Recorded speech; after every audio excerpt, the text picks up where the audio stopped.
భగవద్బంధువులందరికీ హృదయపూర్వక నమస్కారాలు. ఓం శ్రీ గణేశాయ నమః. ఓం శ్రీ శారదాంబాయే నమః. ఓం నమో శ్రీకృష్ణ పరబ్రహ్మణే నమః. శ్రీమద్భాగవతం శ్రీకృష్ణ లీలామృతం ఉత్తరార్థం దశమస్కంధం అధ్యాయం 20 నందు శ్యామసుందరుని దినచర్యను దేవర్షి తిలకించుట మొదలైన కథలను ఈ భాగంలో విందాం. పరీక్షిత్ మహారాజా అంటూ సుఖమహర్షి శ్రీకృష్ణ లీలలను వర్ణిస్తూ ఉన్నాడు. నరకాసుర వధానంతరం 16,000 మంది రాజపుత్రికలను శ్యామసుందరుడు పరిణయమాడినట్లు వార్తలను ఆలకించిన నారద దేవర్షి శ్రీకృష్ణదేవుని దినచర్యలను తిలకించాలి అని అనుకున్నాడు. ఆ దేవర్షి యోచించసాగాడు. ఆహా, ఏమి వింత, ఎంత వింత! శ్రీకృష్ణదేవుడు ఏకమాత్ర శరీరంతో 16,000 భవనాలలో ఏకకాలంలో అంతమంది కన్యలను ఎలా పరిణయమాడాడు? ఆ దేవదేవుని దివ్య లీలలను తిలకించాలన్న కుతూహలంతో దేవర్షి ద్వారకా నగరంలో ప్రవేశించాడు. నారద దేవర్షికి సుందర వృక్షాలపై లతపై వికసించిన వివిధ వర్ణాలు కల సుగంధ సుమాలు, కిలకిల నాదాలతో మధుర మనోహరంగా కూసే పక్షి సంతతులు స్వాగతం పలికాయి. శీతల మధుర స్వచ్ఛ సలిలాలతో నిండిన తటాకాలలో అనేక వర్ణాలు గల వికసిత పద్మాలు, అక్కడ ఆనందంగా విహరిస్తున్న సారస హంస కారండవ జల కుక్కుటాది విహంగ సంతతులు మనోహర నాదాలు చేస్తూ ఉన్నాయి. రజత నిర్మితమై మణిస్థగితమైన అసంఖ్యాక భవనాలతో ద్వారకా నగరం తేజరిల్లిపోతూ ఉన్నది. ఆ భవన స్తంభాలు మరకత మణి ఖచ్చితాలై ఉండడం వల్ల కనులు మిరిమిట్లు గొలుపుతూ ఉన్నాయి.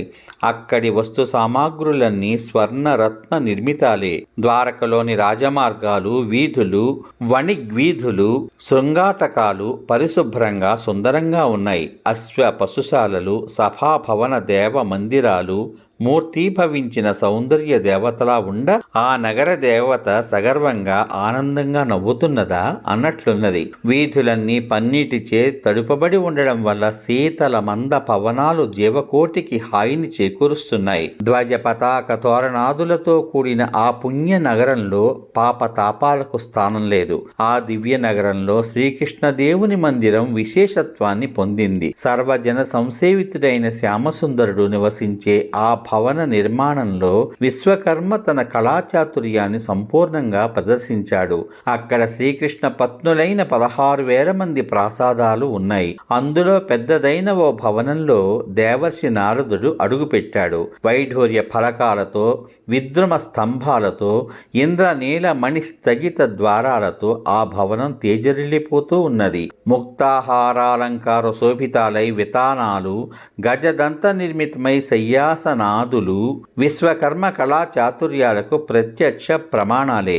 దివ్యాంబరహార కేయూర విభూషితలై దాసీలు, మకర కుండల వస్త్ర కంచు కోష్ణీకాలు ధరించిన సేవకులు తమ తమ విద్యుక్త కర్మలలో సంలగ్నులై ఉన్నారు.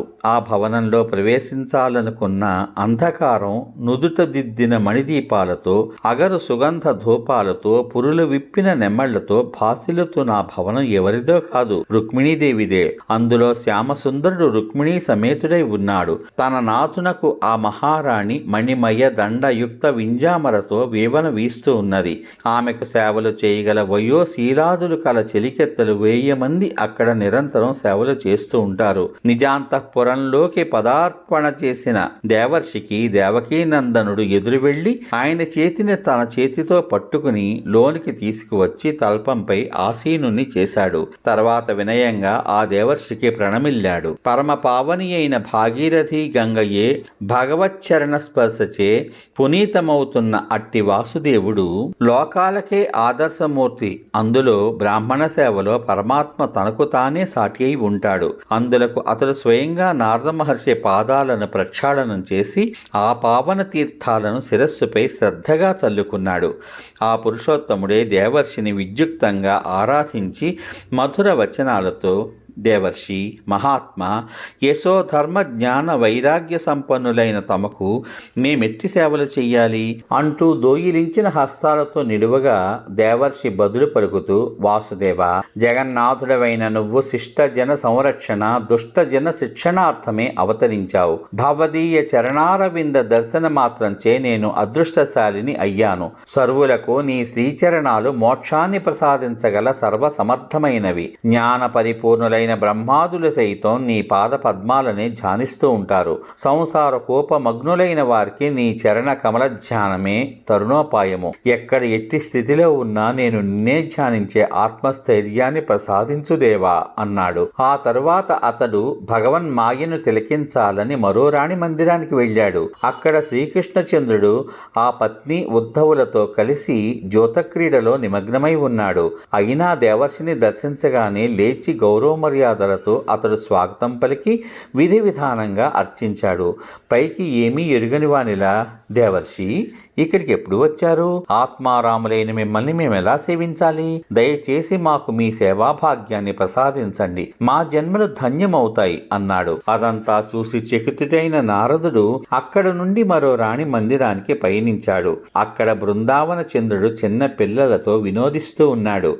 అది చూసిన దేవర్షి మరో భవనానికి వెళ్ళాడు. అక్కడ భగవానుడు స్నానానికి సిద్ధమవుతూ ఉన్నాడు. మరో చోటికి వెళ్ళగా అక్కడ యాగ నిర్వహణలో ఉన్నాడు. ఇంకో స్థానంలో పంచాగ్నులను ఆరాధిస్తూ ఉన్నాడు. మరొక స్థానంలో బ్రాహ్మణోత్తములకు భోజనాలు పెడుతూ ఉన్నాడు.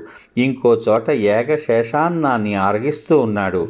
అదే రీతిగా దేవర్షి ప్రవేశించి చూస్తున్న స్థానాలలో ఆ దేవదేవుడు క్రమంగా సంధ్యావందన, గాయత్రీ జప, రణ విద్యా సాధన, గజాస్వాలపై ఎక్కి స్వేచ్ఛగా విహరించడం, శయ్యపై నిద్రించడం చేస్తూ ఉన్నాడు. దేవర్షి ఓ భవనంలో ప్రవేశించేసరికి శ్రీకృష్ణచంద్రుడు వందిమాగధుల కైవారాలు గ్రహిస్తూ ఉన్నాడు. మరో మందిరంలో బుద్ధవాదులతో గంభీర చర్చలలో పాల్గొన్నాడు. వేశ్య పరివేష్టితుడై ఒకచోట, భూసురోత్తములకు వస్త్ర భూగోదానాలు చేస్తూనే వేరొక చోట, పురాణేతిహాస శ్రవణం చేస్తూ ఓ భవనంలోనూ, మరో మందిరంలో ఉన్న భార్యతో సరస సల్లాపాలు ఆడుతూ ఉన్నాడు. ఓ మందిరంలో ధన సంగ్రహ అభివృద్ధుల విషయమై ఉన్నాడు. మరొక మందిరంలో ధర్మానుకూల కృత్యాలతో గృహస్థోచిత భోగానుభవంలో సంలగ్నమై ఉన్నాడు. ఓ నారీ మందిరంలో పురాణ తత్వాన్ని, ప్రకృతికి అతీతమై దానిని ధ్యానిస్తూ ఉన్నాడు. ఇంకో భవనంలో గురుజనులను సేవిస్తూ ఉన్నాడు.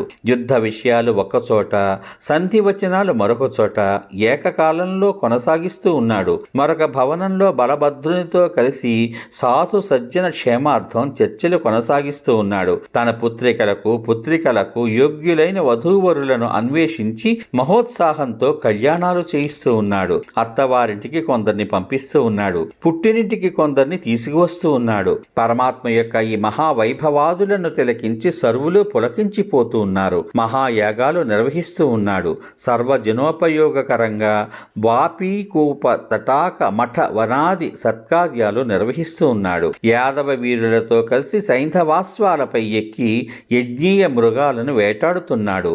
జన సమూహ అంతఃపురాదులతో గుప్తచరుడై వారి వారి అభిమతాలను స్వీకరిస్తూ ఉన్నాడు. యోగీశ్వరుడైన పరమాత్మ ఏకకాలంలో అనేక రూపాలలో సంచరించడంలో ఆశ్చర్యం ఏమున్నది? సామాన్యునిలా పరమాత్మ నటించడం చూసిన నారదదేవర్షి, శ్రీకృష్ణచంద్ర, యోగేశ్వరేశ్వర, మహామాయా ప్రభావ సంపన్నులైన బ్రహ్మాదులు సైతం నీ యోగమాయను గ్రహించలేకపోతూ ఉన్నారు. కానీ నీ అనన్య సేవకులమై నీ చరణారవింద ధ్యాన తత్పరులమైన అస్మదాదులకు నీ మాయ ఈషన్మాత్రంగా అర్థమవుతూ ఉన్నది. నీ కథామృతాన్ని పానం చేస్తూ జగత్రయంలో నీ దివ్య లీలా ప్రభావాదులను గానం చేసే సదవకాశ శక్తి అనుజ్ఞలను ప్రసాదించు స్వామి అని అర్థించగా, నారద, ధర్మ ప్రాణాన్ని అయిన నేనే ధర్మానుష్ఠాతను కూడా. ఈ విశ్వంలో ధర్మోపదేశం చేయడానికే నేను స్వయంగా ఆచరించి చూపిస్తూ ఉంటాను. నువ్వు యోగమాయా ప్రభావంలో చిక్కుకొనకుందువుగాక అన్నాడు. ఆ రీతిగా వాసుదేవుడు గృహస్థాశ్రమాన్ని పావనం చేయునట్టి ధర్మ కర్మలు ఆచరిస్తూ ఉన్నాడు. ఏకమాత్రుడైన హరిని నారదుడు 16,000 రూపాయలలో దర్శించి పులకించిపోయాడు. ఆ దేవదేవుని అనంతమైన యోగ మాయాలీలను తలుచుకుంటూ ఉంటే అతనికి ఆశ్చర్యంతో పాటు మహానందం కూడా కలుగుతూ ఉన్నది. ద్వారకలో వాసుదేవుడు సామాన్యునిలా ధర్మార్థ కామ రూప పురుషార్థాలను శ్రద్ధాశక్తులతో ఆచరిస్తూ ఉన్నాడు. శ్రీకృష్ణ సన్మానితుడై దేవర్షి ప్రసన్న చేతస్కుడై స్వేచ్ఛగా వెళ్ళిపోయాడు. యోగ మాయాశ్రయంతో పరమాత్మ మానవ ధర్మాలను ఆచరిస్తూ ఉండగా అతని పత్నులందరూ ప్రేమపూర్ణ హృదయాలతో అతన్ని సేవిస్తూ ఉన్నారు. జగన్నాథుడైన వాసుదేవుడు వారందరికీ పతి అయి పరమగతి అయి ఆనందింపచేస్తూ ఉన్నాడు. భగవల్లీలలను ప్రదర్శించగలవారు ఈ బ్రహ్మాండ భాండంలో ఎవ్వరూ లేరు. పరీక్షిన్నరేంద్ర, సృష్టి స్థిత సంహారకారకుడైన భగవంతుని అద్భుత లీలా కథామృతాన్ని పానం చేసేవారు, పఠించేవారు, ఆలకించేవారు, ఆమోదించేవారు కూడా ఆ దేవదేవుని పాదారవింద భక్తి తత్పరులై మోక్షాన్ని పొందగలుగుతారు. ఇప్పటి వరకు మీరు శ్రీకృష్ణ లీలామృతం ఉత్తరార్థం దశమ స్కంధం అధ్యాయం 20 నందు శ్యామసుందరుని దినచర్యను దేవర్షి తిలకించుట మొదలైన కథలను విన్నారు. రేపటి భాగంలో ఇంతవరకు మీరు శ్రీకృష్ణ లీలామృతం ఉత్తరార్థం దశమ స్కంధం అధ్యాయం 20 నందు శ్యామసుందరుని దినచర్యను దేవర్షి తిలకించుట మొదలైన కథలను విన్నారు. రేపటి భాగంలో శ్రీకృష్ణ లీలామృతం ఉత్తరార్థం దశమ స్కంధం అధ్యాయం 21 నందు జరాసంధ బంధితులైన భూపతులు శ్రీకృష్ణుని దగ్గరకు దూతను పంపుట మొదలైన కథలను వింటారు. ఓం నమో భగవతే వాసుదేవాయ. సర్వే జనా సుఖినో భవంతు. ఓం నమో శ్రీకృష్ణ పరబ్రహ్మణే నమః. శుభమస్తు. స్వస్తి.